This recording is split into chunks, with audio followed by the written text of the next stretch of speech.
You can't realistically draw animals, humans, houses, or objects, then you can't draw at all, right? No, totally wrong. Some argue that the ability to accurately depict reality on paper is the ultimate measure of drawing skill. And if you haven't reached this level, you're simply not good enough. We're all familiar with the videos here on YouTube that garner thousands of views, showcasing large-scale, hyper-realistic drawings.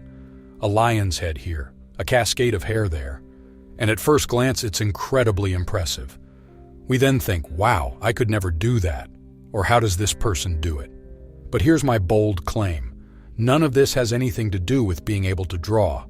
So realistic drawing essentially depends on two factors: understanding shapes, being able to draw or trace well, and a thorough knowledge of tonality, that is, playing with light and shadow. This also includes familiarity with drawing tools, and both are, yes, very technical matters.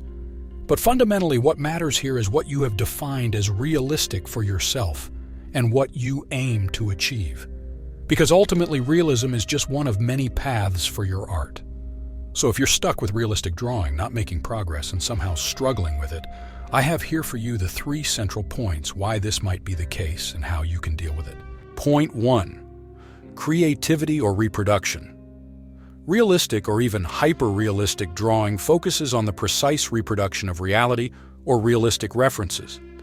This can be very helpful or even necessary for scientific illustration or anatomical studies, for example. However, if you want to approach your own expressions and ideas artistically, the stubborn depiction of reality can limit your creative development. You then confine yourself within a narrow framework of reality, depriving yourself of artistic versatility. For instance, abstraction or symbolism, which can convey deeper meanings, may be neglected. And if realistic representation is really difficult for you, then this is very likely not a path that aligns with your inner creative essence. Point 2. Technical pressure and perfectionism. Realistic drawing often requires very refined technical skills. Of course, a certain level of technique and basic drawing knowledge is generally important for a certain quality output. However, the technical requirements for truly realistic depictions are much greater.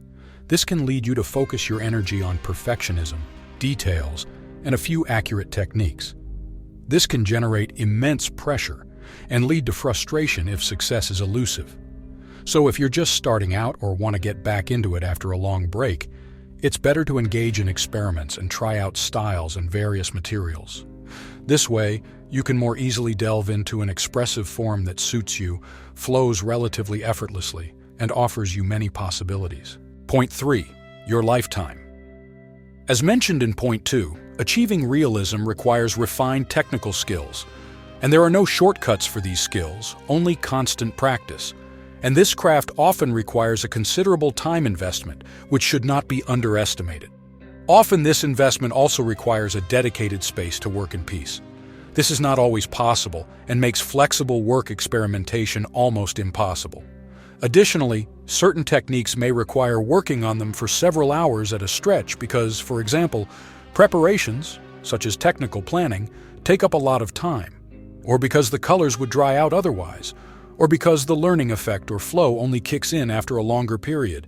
You have to pay attention to every detail, and neglecting any detail can ruin an entire work. This demands a lot from you. You must not underestimate this. Therefore, depending on personal circumstances, this goal is very difficult to achieve, and lifetime is one of the most important things ever. Now, have you recognized yourself in any of these 3 points? Exactly, realistic drawing is a challenge, a technical one. It's definitely advantageous to delve into this matter to better utilize the possibilities of your drawing materials, such as pencils, or simply to expand your forms of expression and pick up some technical tricks. But if, as mentioned at the beginning, you struggle with this form of expression, then continue searching and don't force yourself into this corset. The world of art has so much more to offer than the correct depiction of reality. And once you've found your way of visually expressing things, then you can already draw, and you improve by simply persisting. With that in mind, thank you for watching. If you enjoyed the video, please leave a like and/or a comment. That helps me improve the content on this channel for you. Thank you very much. I wish you a lot of joy in drawing. Take care. See you soon.